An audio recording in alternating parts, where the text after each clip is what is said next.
का बस गे मोर गोरी, दिन कटे ना रतिहा। अखियन माँ का बस गे मोर राजा, दिन कटे ना रतिहा। घर में चमके हार ना लखिया, घर में चमके हार ना लखिया, तोर पर माया हेर पकिया ओ नैना जू, तहु कर चीट कुन पिरतिया। अखियन माँ का बस गे मोर राजा, दिन कटे ना रतिहा।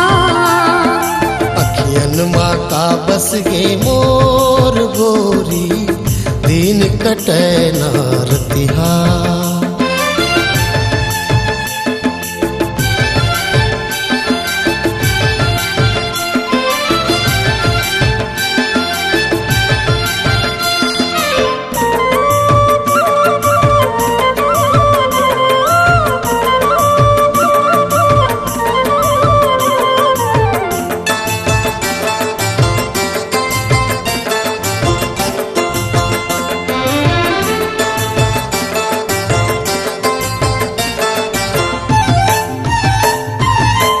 बहिहा बरन हो गयो रे बही तोर बीना, जियो कैसे मुश्किल हो गे जीना।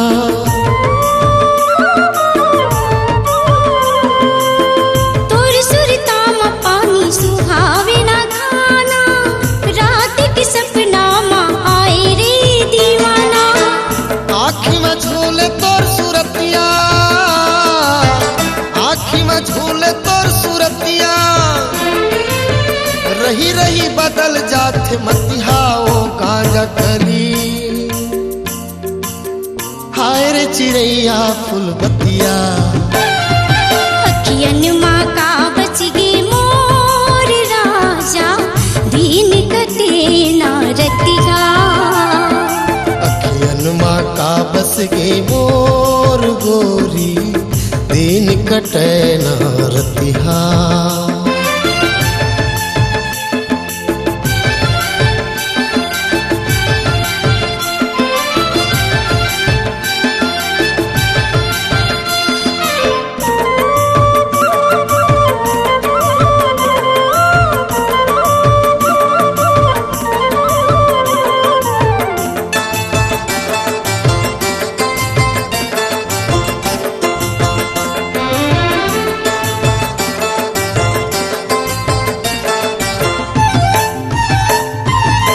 मैं मन के भौरा ते हच बगिया के फूल, नजरे नजर माँ तोर चेहरा जाते झू।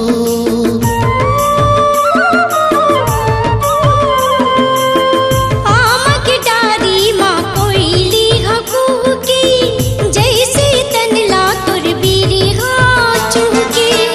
दिन भर सूते सूते खटिया, दिन भर सूते सूते खटिया, बत्ता कणेरी मुड़ कपटिया ला देखत। सिर तो मधकल करे छतिया। अखियन माँ का बस गे मोर गोरी, दिन कटे ना रतिहा।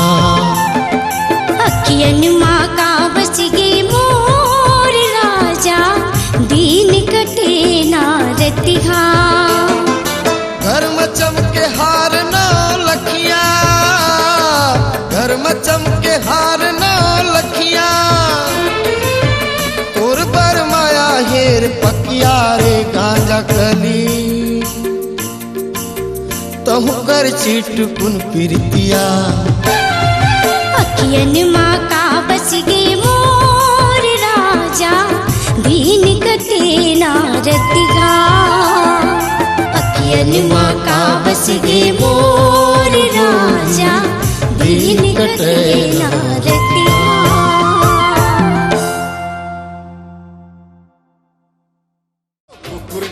के कैसेट प्रस्तुत करते हैं सुपरहिट छत्तीसगढ़ी फीचर फिल्म भावर की वीसीडी एवं डीवीडी।